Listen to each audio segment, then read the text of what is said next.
이 시간에는 저희 박정희 청년 세미나 전체적으로 지도해 주신 이강호 위원님 앞으로 모시고 전체적인 총평 듣는 시간 갖도록 하겠습니다. 그리고 또 뭐 하실 말씀이 많으실 거예요. 큰 박수 부탁드리겠습니다.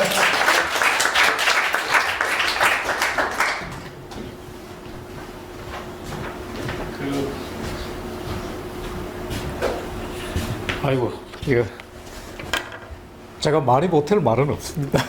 너무 그 발제를 훌륭하게 잘해 주셔가지고요. 마이크 없어도 되겠죠? 네. 특별히 예. 그래서 뭐 너무너무 그 시간은 짧았는데 그 발제 발표를 너무너무 잘해 주셔가지고 감사드리고 대한민국 괜찮을 것 같습니다. 예, 믿음직하고 그렇습니다.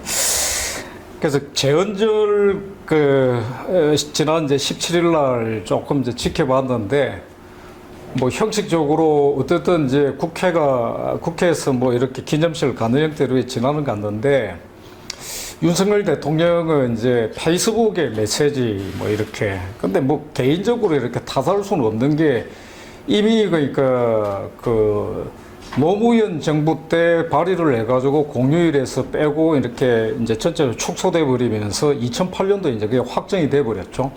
그렇게 되면서 지금까지 세월이 쭉 흘러나오면서 2015년도에 그러니까 박근혜 대통령 시절에 왜 그러니까 뭐 대통령이 참석해서 기념하고 경축하고 이걸 안 하느냐 뭐 이렇게 따지고 하는 어떤 이런 게 나온 것도 봤습니다. 이제 그 전두환 대통령 때까지는 뭐 확실하게 박정희 대통령 때는 물론 그랬고요. 그러니까 늘 재헌절에 대통령 공식 경축사가 있었습니다. 그 전두환 대통령 때도 마찬가지로 이렇게 쭉 진행돼 왔다라는 게. 근데 의미가 이제 축소돼 들어갔던 거는 여러분들이 말씀하셨듯이 저쪽 이제 그 세력들의 그 발상이죠. 그래서 공휴일을 축소시켜 나가야 된다, 뭐 이렇게 하면서 참 우습게 보면 이제 공휴일을 늘려나가는 게 포퓰리즘적이기는 하지만 매우 참 성실하게도 참 희한하게도 그랬죠. 공휴일을 줄여나갑시다라는 걸 발의를 해가지고 이렇게 밀어붙였는데 하필이면 재헌절을 그렇게 정리를 해버렸죠. 이들이 늘 그러니까 주장하는 게 어떤 거였습니까? 그러니까 대한민국 건국의 의의를 이제 부정해 나가는데 그 온갖 힘을 다 기울이고 있죠. 그 연장성상이다 이렇게 보시면 될 것 같습니다. 그렇게 이제 진행이 되어 왔고요. 근데 그 약간 이제 팩트에서 하나 이제 좀 보태자라면은 우리 이제 헌법 제정 재헌절의 의미와 관련해 가지고 정말 빠뜨리지 않고 이제 기억해 주셨으면 하는 게 이제 미군정 자료로 이렇게 다 나중에 공개되고 나왔습니다. 찾아보시면 이제 아실 수 있을 텐데, 주요 국가, 동북아시아의 주요 국가, 특히 이제 대한민국과 직접적인 현대사에서 관련을 맺었던 가장 밀접하게 뭐 직접적인 일단 북한이고, 그 다음에 또 일본이죠. 근데 이제 북한, 한국, 물론 중공도 관계가 있습니다만, 북한, 한국, 그 다음에 일본, 이 3개 국가의 헌법에 대해서 헌법 제정 과정을 예를 보면은, 참 묘합니다. 미군정이 이제 대한민국이 정부 수립, 즉 건국이 되기 전까지는 합법적인 통치권을 가지고 있지 않았습니까? 미군정, 군정령이 있었고, 이렇게 쭉 대신한 이제 정부로 통치 기능을 했습니다. 근데 이 미군정이 대한민국 헌법 7.17 헌법 제정 과정에 아무 관여를 안 합니다. 아무 관여를 안 했다. 전혀 간섭을 하지 않았다. 이게 이제 팩트입니다. 그래서 이제 짐작컨대 보고서에는 한국의 당시 이제 헌법 제정 과정을 보니 독일 바이마르 헌법을 모델로 하는 것 같다라고 보고서가 이렇게 올라간 이렇게 납니다. 이게 내부 보고서고 아까 발표하실 때 설명하셨던 것처럼 실제로 그랬죠. 그러니까 이제 인물로 딱 정리를 하자면 유진호 박사하고 이성만 박사 두 분이죠. 근데 이제 재밌죠. 미군정이 아무 관여를 안 했다. 이게 그러니까 미국식 대통령제가 관철이 안 된 거하고 다 겹치죠. 사실은 이제 미군정은 이승만 대통령에 대해서 굉장히 부담스러워하고 그러지 않았습니까? 좌우 합작 막 밀어붙이고 좌우 합작은 사실은 이제 그 한국 내에서 당시 남한 내에서의 좌우 합작은 국제적으로는 미소공이죠. 미소공동위원회. 근데 그게 사실은 이제 좌익의 인민전선 전술, 통일전선 전술에 놀아난 겁니다. 놀아난 겁니다. 아까 발제하시면서 정말 잘 지목을 하셔가지고 정말 저도 이제 새삼 감탄하고 뭐 그랬는데 굉장히 중요한 대목. 그러니까 북한에서는 부르주아 민주주의 정권 수립 이렇게 지적이 나오지 않았습니까? 굉장히 중요합니다. 왜 그랬느냐? 단순하게 보면은 북한에서는 부르주아 민주주의 정권 수립을 목표로 이렇게 진행을 시키고 남쪽에서는 좌우 합작. 그런데 남로당의 박헌영은 굉장히 강하게 때로는 이제 꼬장을 부리죠. 이 힘겨루기를 하면서 이렇게 이제 자기 주도권을 잡으려고 하는 거. 그래서 여운형이 주도했던 좌우 합작위원회의 아까 비율이 3대1 이렇게 돼버리고 좌측 쪽으로 기울어져 버리고 남북의 상황이 달랐던 겁니다. 실제로 그러니까 북한 같은 경우에는 허위로 공식적으로는 부르주아 민주주의를 내걸어 버려요. 물론 자유민주주의는 전혀 아닙니다. 이렇게 이제 내걸어 버리고 쭉 가는데 이유가 있었죠. 그러니까 이미 상당 정도가 당시 이제 좌익세 소련과 김일성 집단의 탄압에 못 이겨가지고 많이 내려옵니다. 내려와 버려가지고 이미 북한은 인구 구성이 다 바뀌어버렸어요.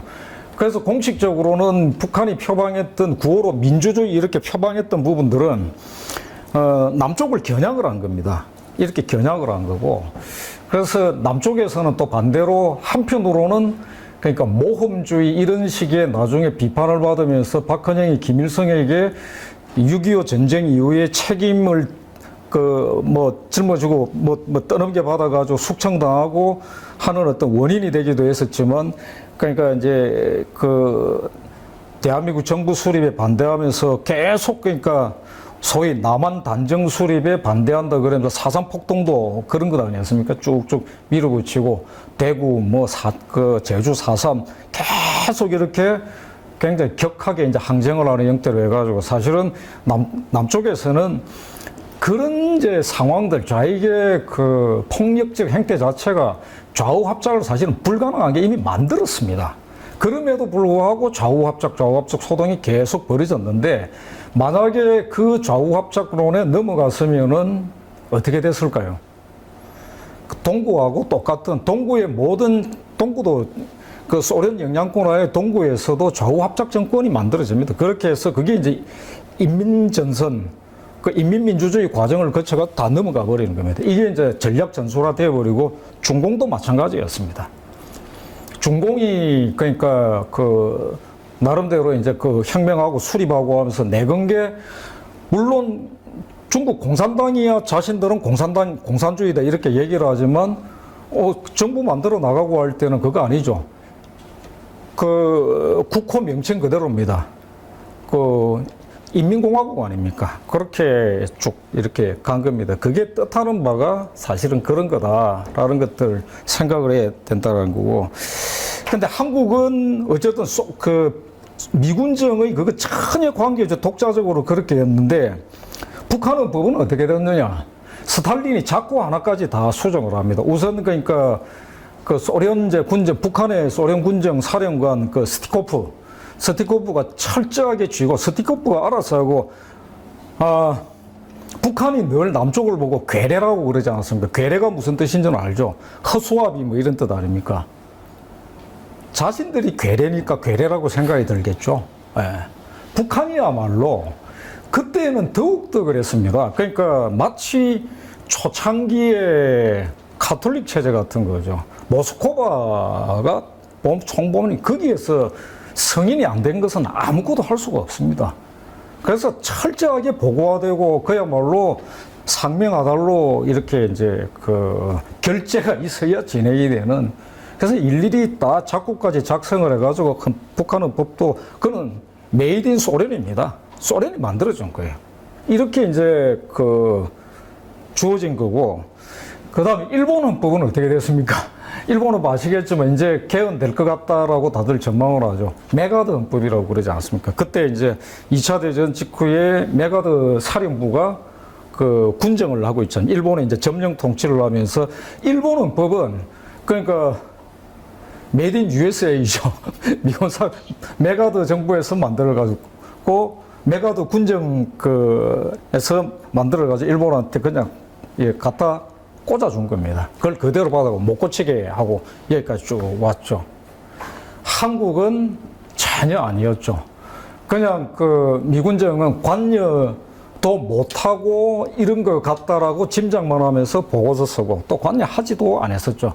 미군정이 아주 깊게 개입해가지고 이렇게 했으면은 당시 이제 좌우 합작으로 이렇게 왼쪽으로 좀 기울어가 있었던 당시 루즈벨트 행정부나 미군정의 그 하지 등의 미군정 그 사령부 뭐 입장과는 좀 다르게 미국식을 좀 땡겨올 수도 있을지 모르죠. 근데 사실은 이제 한국의 당시의 지식인들이 조금 준비된 지식인들이 그러니까 일본 쪽 교육을 받고 미국 쪽 교육을 이제 그 받고 이렇게 영미 쪽 문명 문화를 갖다가 공부하고 수입한 사람들은 좀 많이 부족했습니다. 수적으로 국내에 있는 사람들도 없었고 대체로 지식층이라는 부분들은 일본 그 다음에 일본이 또 독일 영향을 많이 받죠. 그렇게 아주 또 그런 공부들을 하고 이런 시기였습니다. 그런 또 팩트를 잊지 마시고 그 다음에 아까 굉장히 중요한 질문 그때 좌익들이 이제 자신들이 보이콧대가 참전을 안 했습니다. 불참 선언을 했었죠. 그래서 그 50선거 단정 반대하면서 폭동도 이렇게 간 거 아닙니까? 4.3의 명분 자체가 그거였지 않습니까? 어쨌든 이제 그런 건데, 근데 만약에 적극적으로, 만약에 그게 이제 수립하고, 그러니까 그걸 단정 반대 이렇게 하지 않고 했다라면 어떻게 했을까?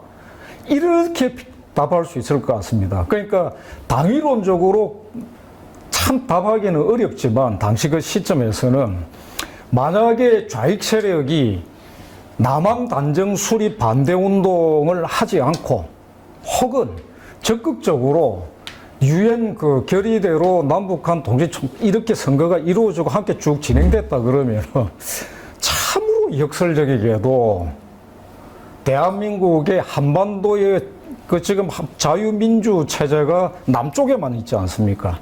이걸 안심할 수 있었을까라고 역설적으로 생각해 보게 됩니다. 역설적이게도. 근데 그 사실은 50선거 남한 단정 수립 반대 운동, 50선거 보이콧 온갖 가지의 폭동까지 포함한 그런 어떤 싸움, 좌익의 싸움들이라는 게 어떻게 되는가 하면은 6.25까지 따지면 연장선이죠. 쭉 그 연장된, 이어진 겁니다. 그러니까 실제로 좌익의 논리가 6.25에 대해서 이렇게 표현을 했거든요. 내전이다 이렇게 표현하지 않았습니까? 그런 말씀 들어봤죠. 그런 논리. 그런 논리 구조입니다.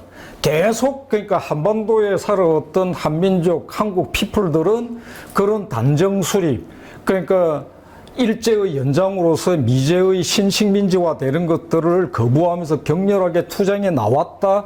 그 연장선상으로서의 조국 해방 전쟁이다. 6.25를 그렇게 규정지어 나가는 겁니다. 이렇게 합니다. 근데 그걸 이제 반대로 그런 어떤 그러니까 물리적인 그러니까 그 열전이죠. 열전 그러니까 합과 열전 방식이 아니라 아주 치밀하게 정치 투쟁만 해나가는 이게 이제 냉전 방식으로 선전 정치 투쟁만 해나가는 방식으로 그래서 단정 그렇게 통합 정부 아니라도 단정하는데도 남쪽에 좌익세 우리도 남노당이 가상에서 적극적으로 참여하겠다. 그래서 쫙 같이 했다. 그래가지고 남노당이 상당 정도 의석수도 차지를 해버렸다. 그래서 단순히 야당이 아니라 우리는 그러니까 한민당보다도 이승만 박사를 더 열심히 돕겠다 이렇게 해버렸다. 위장적으로. 그래서 어떻게 됐을까 이런 생각도 좀 해보게 됩니다. 전도를 그러니까 참 낙관하기 어려웠을 거다 이렇게 생각하죠. 그때는 그러니까 선을 그을 수 있는 이런 역사적 학습이 안 됐습니다. 근데 지금 시점에서 그러니까 시뮬레이션을 하라 그러면은 저는 이건 이제 개인적인 의견이다라고 전제를 하고서 역사적으로 그러니까 저런 이제 그 탈레반적 좌익 세력,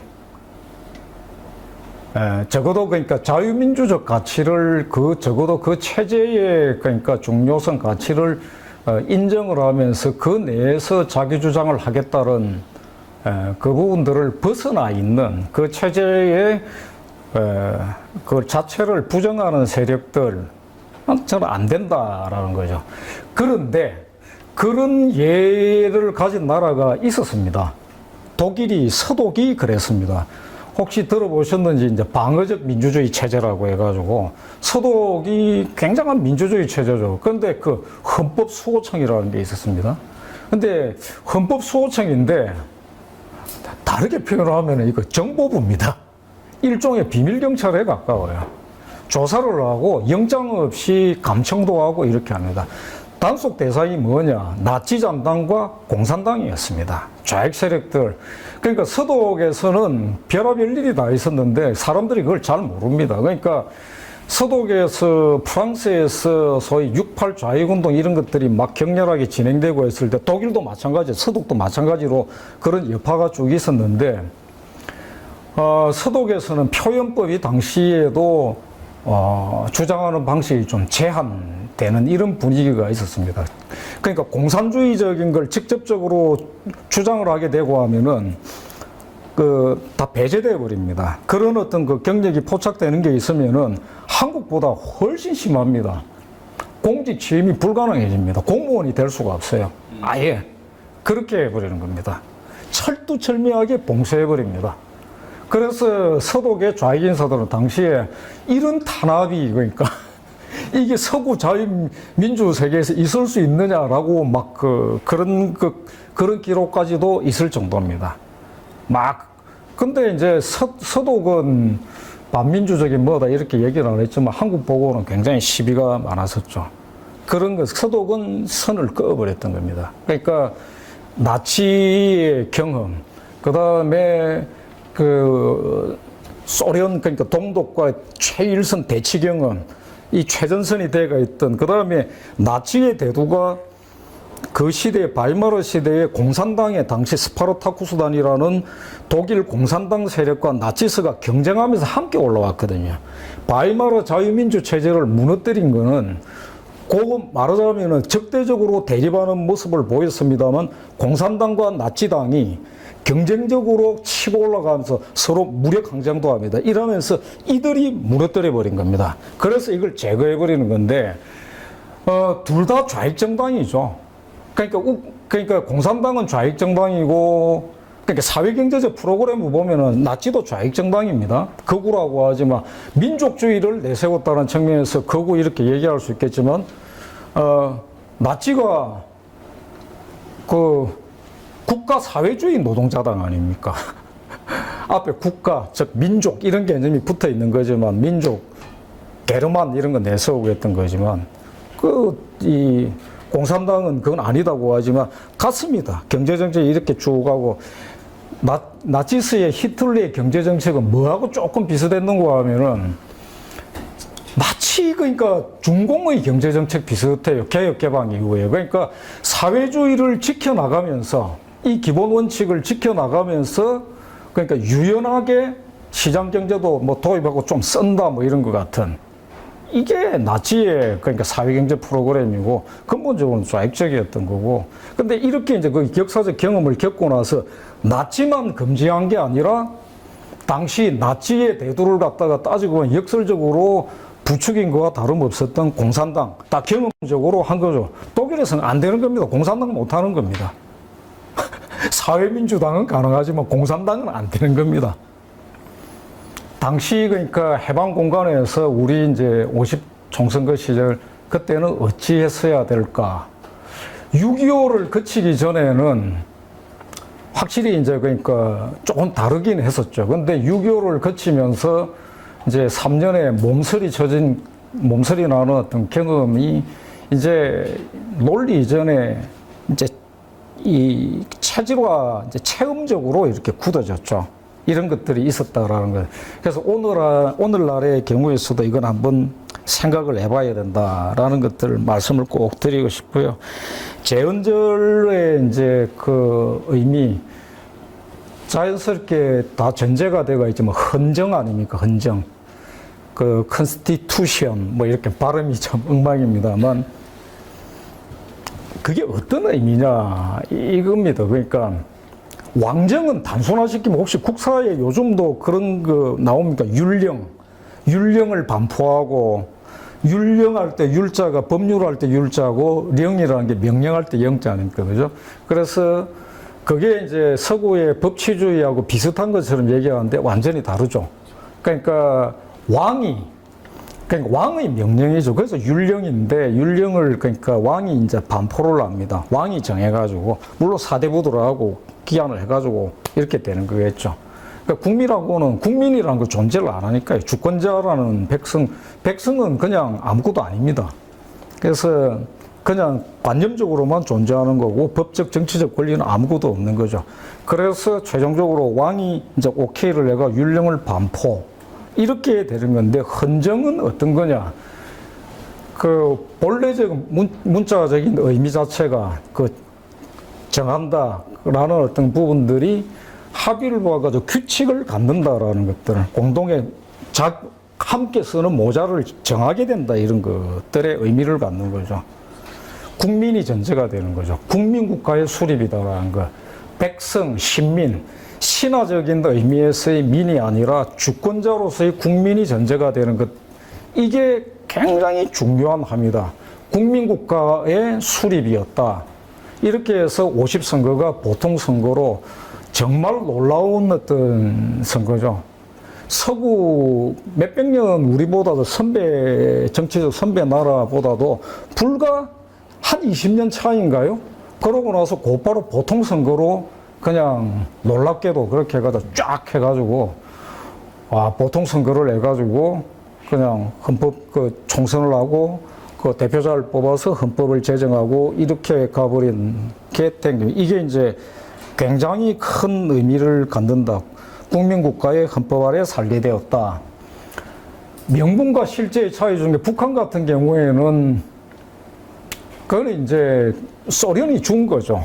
그대로 갖다 꼽은 거고, 메가드 헌법만 해도 차라리 그렇지는 않았다라는 거, 뭐 이랬다라는 거고, 이 차이, 국민국가 체제가 이제 수립됐다라는 부분들을 절대로 잊지 않아야 된다는 거, 전제정이 아닌 어떤 정치가 됐다라는, 이게 이제 잊지 말아야 될 어떤 내용이다라는 겁니다. 그 다음에, 이제 또, 8월 달에는 8.15 있고, 8월 달에는 이제 우리 청년 세미나는 없습니다만, 8.15 때도 우리 지금 4대 국경일, 5대 국경일 속에서 참 여러 가지를 또 생각을 해봤으면 좋겠습니다. 그러니까 개천절에 대해서 특별히 제가 이렇든 저렇든 말씀은 안 드리겠습니다만 그 기념할 수도 있죠. 근데 이제 개천절은 그러니까 굳이 얘기하자면 일종의 믿음, 신화에 바탕한 것 아닌가요? 그러니까 최소한 물론 그걸 굉장히 소중히 하는 분들도 저는 의견을 존중합니다만 팩트, 역사적 팩트에 근거한 어떤 기념일은 아니죠. 그죠?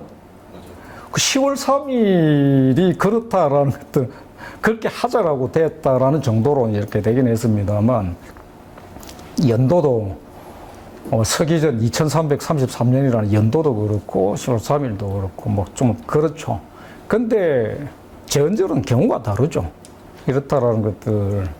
그 다음에 이제, 광복절 같은 경우에서도 참 여러 가지를 생각을 해야 될 거다.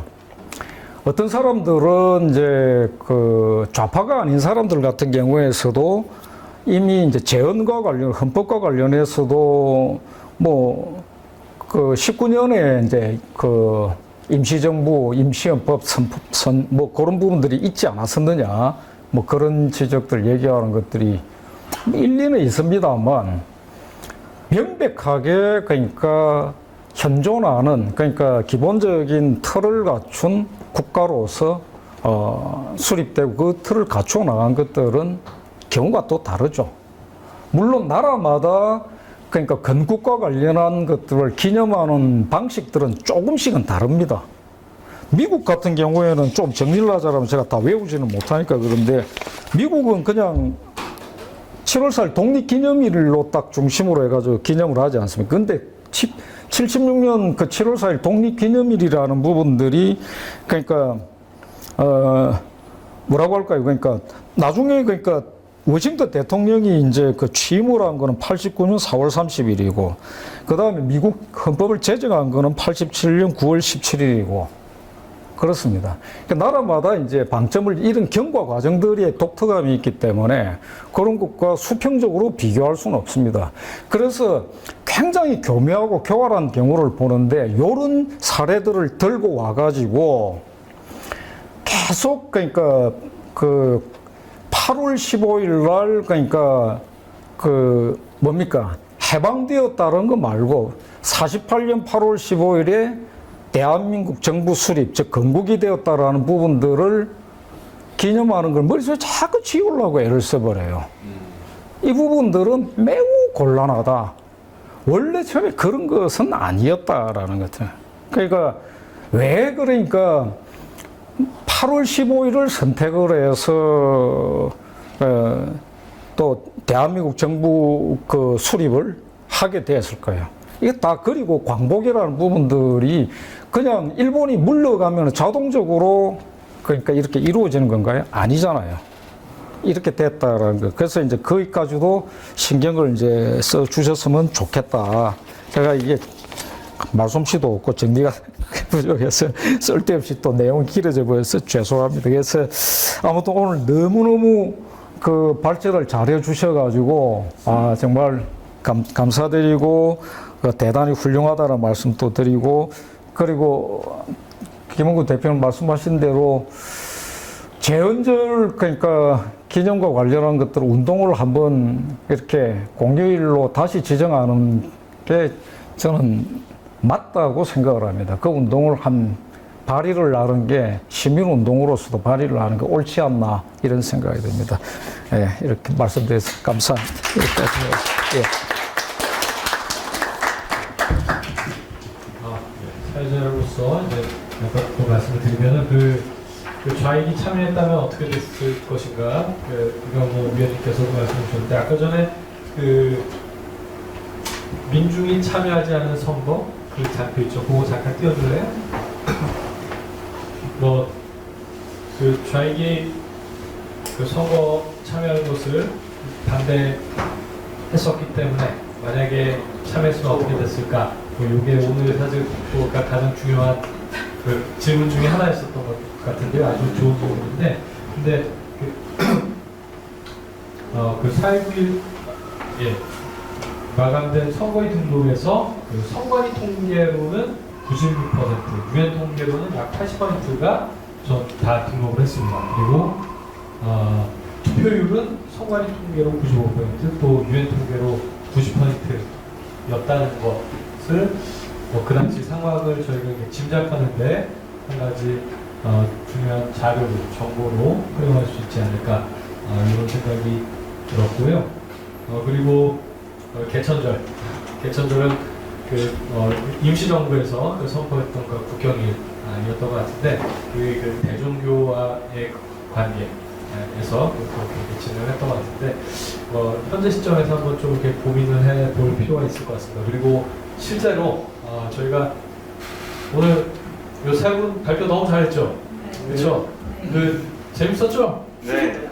갑자기 시켜가지고 사실 미안했어요. 그랬는데 다들 아주 흔쾌히 하겠다고 해가지고 이게 너무 감사했는데 요 세 분을 중심으로 우리가 국민 서명 하면서 요걸 한번 좀 진행해보면 좋을 것 같아요. 사이트도 하나 만들고 그래서 그 후속 프로젝트로 또 한번 계속 가보죠. 이제 곧 마치려고 하는데요.